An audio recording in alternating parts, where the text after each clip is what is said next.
आखिरकार supreme court ने 3 कृषि कानूनों के अमल पर फिलहाल अंतरिम रोक लगाते हुए इस मसले को सुलझाने के लिए कमेटी तक बना दी है। जाहिर है, केंद्र सरकार और किसान संगठनों के बीच बातचीत के कई दौर होने के बावजूद कोई रास्ता नहीं निकलने पर सुप्रीम कोर्ट ने यह राह दिखाई है। सुप्रीम कोर्ट से ऐसे ही फैसले की उम्मीद की भी जा रही थी, क्योंकि उसने सोमवार को ही चेता दिया था कि केंद्र सरकार या तो इन कृषि कानूनों पर अमल रोके, अन्यथा वह इन पर रोक लगा देगा। यह बात भी साफ हो गई है जब इस तरह के आंदोलनों में दोनों पक्षों का अड़ियल रुख नजर आता है, तो शीर्ष अदालत के दखल पर ही राह निकलती दिखती है। नागरिकता संशोधन कानून के खिलाफ शाहीन बाग में चले लंबे आंदोलन में भी सुप्रीम कोर्ट को ही हस्तक्षेप करना पड़ा था। सुप्रीम कोर्ट ने तो कमेटी बना दी है, लेकिन कमेटी का विरोध भी शुरू हो गया, यानी समाधान की राह आसान नहीं।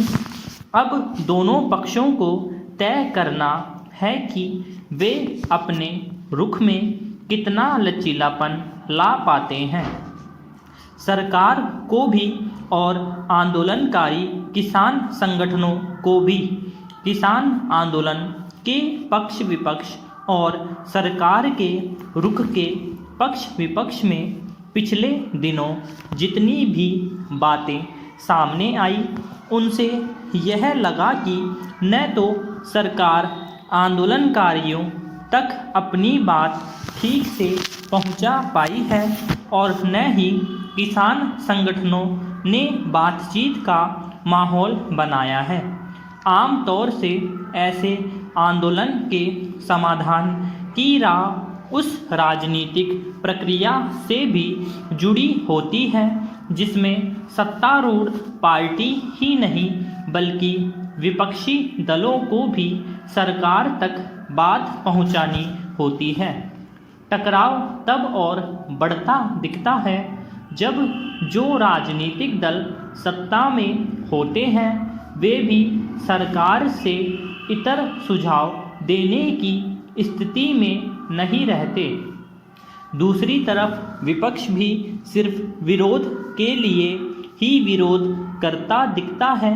किसानों की मांगों पर समाधान नहीं निकलने की बड़ी वजह यही रही कि सरकार इन कानूनों को लागू करने की बात कहती रही और किसान संगठन कानून वापस लेने पर ही घर वापसी की अपनी पुरानी मांग पर कायम है।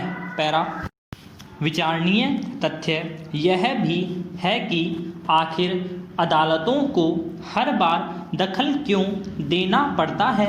अदालतें क्यों सरकारों को अपने काम करने का तरीका बदलने की नसीहत देती दिखती है। कोरोना ने पहले ही देश की अर्थव्यवस्था को काफ़ी चोट पहुंचाई है। अब उम्मीद यह की भी जानी चाहिए कि सुप्रीम कोर्ट की कमेटी की राय आने पर कोई न कोई रास्ता ऐसा निकाल ही लिया जाएगा जिससे दोनों पक्ष सहमत होंगे।